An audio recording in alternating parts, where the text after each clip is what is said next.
अल्हम्दुलिल्लाहि वस्सलातु वस्सलामु अला रसूलिल्लाहिल करीम।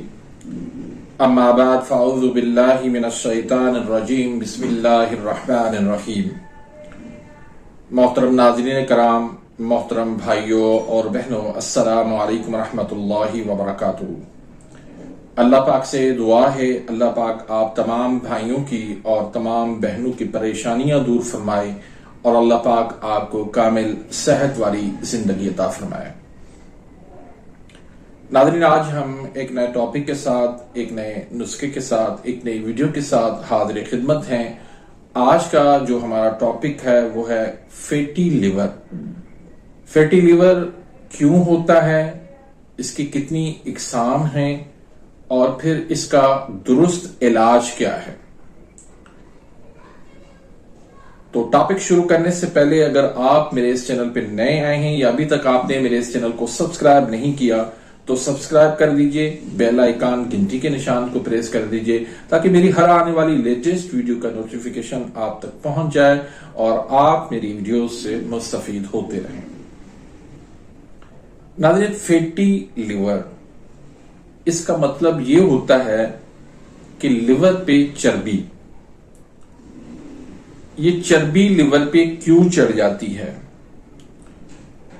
जब लिवर का फैल जो है वो सुस्त हो जाता है, जब लिवर कमजोर हो जाता है, ज़ौफ उसके अंदर आ जाता है, जब उसके अंदर सुस्ती आ जाती है, तो उस वक्त आहिस्ता आहिस्ता फिर उसके ऊपर चर्बी चढ़ना शुरू हो जाती है। और वो कौन सी ग़िज़ाएं हैं जिनके खाने से हमारा लिवर सुस्त होता है, कमजोर होता है, फैटी होता है। तो सादा लफ्जों में मैं आपको बता दूं कि वो तमाम ग़िज़ाएं जो कार्बोहाइड्रेट्स हैं, जो आसाबी ग़िज़ाएं हैं,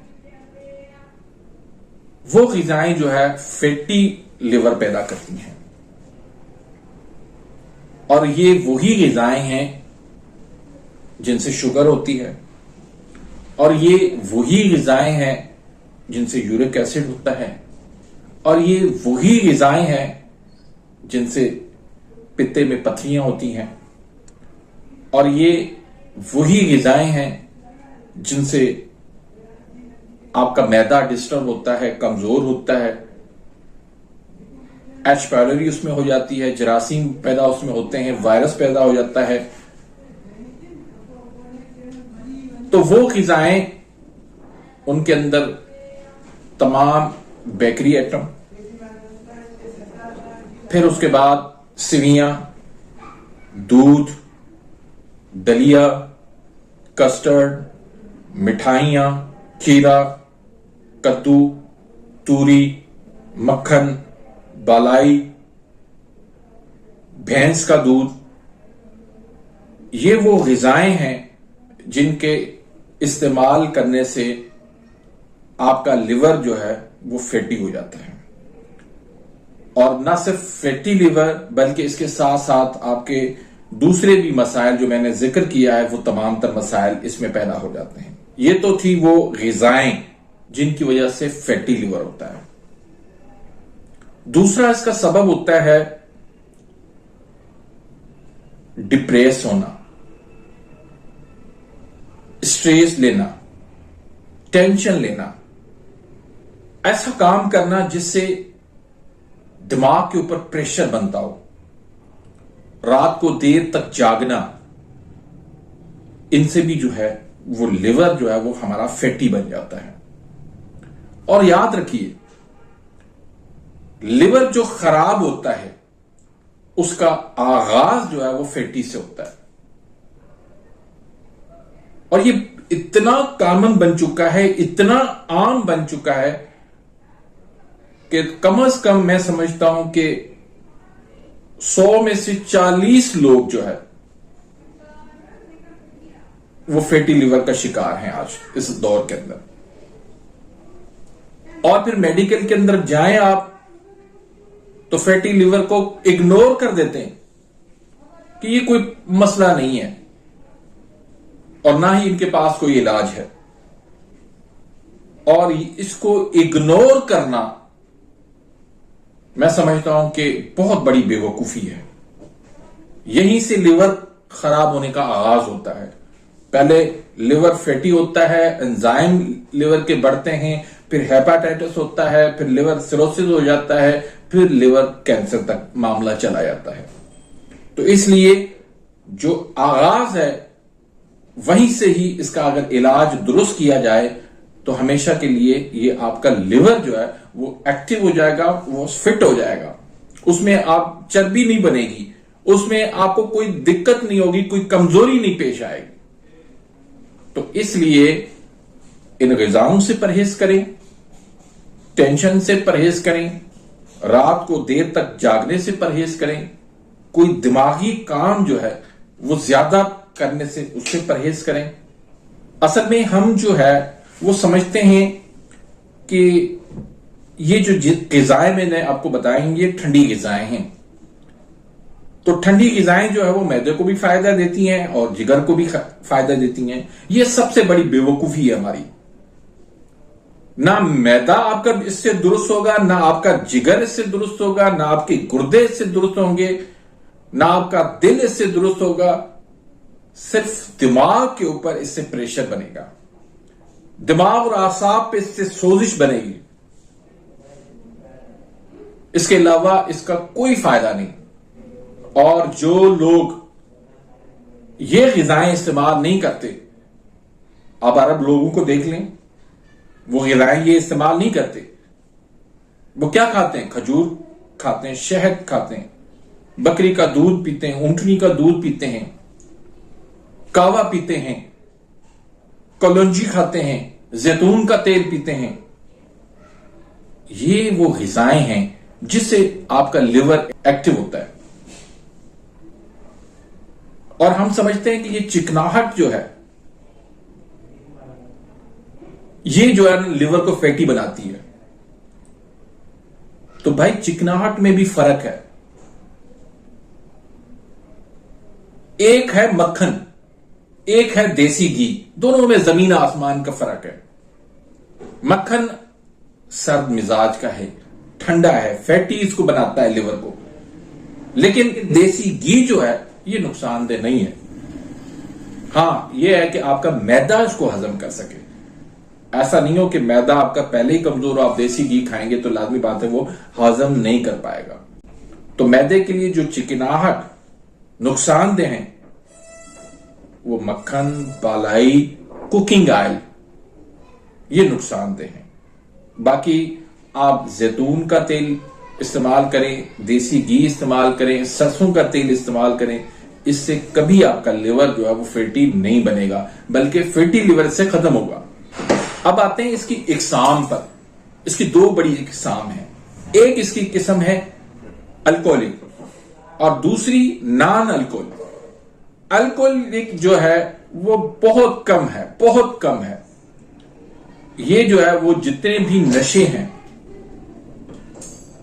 और चाय है और बादी चीजें हैं उनके इस्तेमाल से होता है, और ये उजलाती आसाबी तारीख में होता है। जब भी लिवर जो है वो फैटी हो, तारीख उसकी उजलाती आसाबी हो, तो ये अल्कोहलिक फैटी लिवर होगा। और नॉन अल्कोहलिक ये जो मैंने पीछे जो आपको बताई हैं, इसके जो असबाब बताए हैं आपको कि कार्बोहाइड्रेट्स वाली आसाबी ग़िज़ाएं जो है, और फिर दिमागी काम जो है, स्ट्रेस लेना और डिप्रेस होना, टेंशन लेना, तो ये सारे इसके असबाब हैं नॉन अल्कोहलिक के। और ये सबसे ज्यादा जो है वो दुनिया के अंदर किस्म जो है वो पाया जाता है। तो अब इसका इलाज हमने क्या करना है? इसके लिए जो अल्कोहलिक यानी उजलाती आसाबी तारीख के अंदर अगर फैटी लिवर है तो उसका इलाज आप कैसे करेंगे? उसके लिए आपने अजवाइन पुदीना का कावा देना है, और एक नुस्खा आपने इस्तेमाल करवाना है 4 मुलय्यन का। उसमें अजवाइन है, राई है, तेजपात है। तीनों जो है वो आपने एक एक तोला करना है। गंधक आंवला सार इसमें आपने 3 तोला शामिल करना है। तो इसके आपने 1000 mg के कैप्सूल भर लेने। एक कैप्सूल सुबह को देना है, एक कैप्सूल दोपहर को देना है, एक कैप्सूल रात को देना है। फिर उसके बाद दूसरा जो नुस्खा है वो तरियाके मैदा का है। इसमें गंधक आंवला सार है 2 तोला, अजवाइन देसी है 4 तोला और पुदीना खुश्क है 2 तोला। इसके भी आपने 1000 mg की कैप्सूल भर लेने हैं। एक कैप्सूल सुबह देना है, एक कैप्सूल दोपहर को देना है, एक कैप्सूल आपने रात को देना है। ये जब उजलाती असाबी तारीख हो, खुश्क सर्द तारीख हो, खुश्क सर्द तारीख हो, तेजाबी सौदावी जो है वो इसका मिजाज हो, उसके अंदर आपने ये नुस्खा इस्तेमाल करवाना है। और इसमें आपने ग़िज़ा कौन सी देनी है? खजूर, शहद, देसी मुर्गी, बकरे का गोश्त, आम खिलाने हैं, बकरे की कलेजी देनी है। तो इस तरह की ग़िज़ा आपने ऐसे मरीज को देनी है। उसके बाद जो नॉन अल्कोहलिक है उसकी जो है सबसे ज्यादा तादाद दुनिया के अंदर पाई जाती है। ऐसा समझे कि वो 99% जो है वो नॉन अल्कोहलिक है और 1% जो है वो अल्कोहलिक है। तो उसका जो नॉन अल्कोहलिक है ये आसाबी उजलाती तहरीक के अंदर मर्ज पैदा होता है, फैटी लिवर होता है।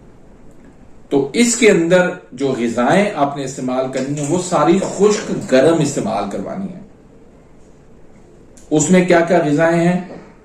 अचार है, पकोड़े हैं, शिमला मिर्च है, चने हैं, भुने चने, काले चने, सफेद चने, करेले हैं, मछली है, अंडे हैं। ये ग़िज़ाएं आप उनको इस्तेमाल करवाएं। और उसके साथ साथ ये 2 नुस्खे जो है वो आप इनको देने हैं। एक नुस्खा हब्बे साबिर का है, इसमें राई है, गंधक आंवला सार है और कोड़ तुम्मा यानी हंजल, उसके बीज निकाल के बाकी गोदा और खाल वो उसका आपने सफूफ बना लेना है। तीनों चीजों का सफूफ बना के 500 mg के कैप्सूल बन लें। एक कैप्सूल सुबह को दें, एक कैप्सूल दोपहर को दें और एक कैप्सूल रात को दें। 3 टाइम आप ये इस्तेमाल करवाएं। और उसके साथ साथ दूसरा नुस्खा जो है वो आप तरियाके तबखीर का इस्तेमाल करवाएं। उसके अंदर मगज जायफल है 1 तोला, जलवत्री 1 तोला, फुलफुल दराज है 2 तोला, अकर करा है असली 1 नंबर 1 तोला, हींग असली 1 नंबर की वो 3 तोला है और बाल झड़ 2 तोला है। तमाम चीजों का आपने सफूर बना के इसमें आपने 10 तोला लहसुन का पानी शामिल करना है और फिर आपने इसकी नखूरी गोली बना लेनी है या फिर इसको खुश करके आपने 500 mg के कैप्सूल बन लेने। सुबह दोपहर शाम 3 टाइम आप इन्हें इस्तेमाल करवाना है। तो ये आप इस्तेमाल करवाएं। इसके साथ आप 4 मुलय्यन का नुस्खा भी इसमें आप दे सकते हैं। इसमें अजवाइन, राई, तेजपात तीनों 1-1 तोला है। गंधक आंवला सार जो है वो 3 तोला शामिल करना है। इसके भी आपने 1000 mg के कैप्सूल भर के ये तीनों नुस्खा जात आपने इस्तेमाल करवाने हैं आसाबी उजलाती तारीख में। और उजलाती आसाबी तारीख में आपने 4 मुलय्यन के साथ तरियाके मैदा का नुस्खा देना है। इंशाल्लाह आप इसको इस्तेमाल करवाएं। ये कोई 15 दिन 20 दिन में ये मसला हल नहीं होने वाला। इसको कुछ महीने आपको इस्तेमाल करवाना होगा, तब जाके ये फैटी लिवर का आपका मसला हल हो जाएगा। तो उम्मीद करता हूं कि आज की इस वीडियो से आप मुस्तफीद होंगे। मिलते हैं इंशाल्लाह नेक्स्ट वीडियो में, तब तक के लिए इजाज़त, अल्लाह हाफिज।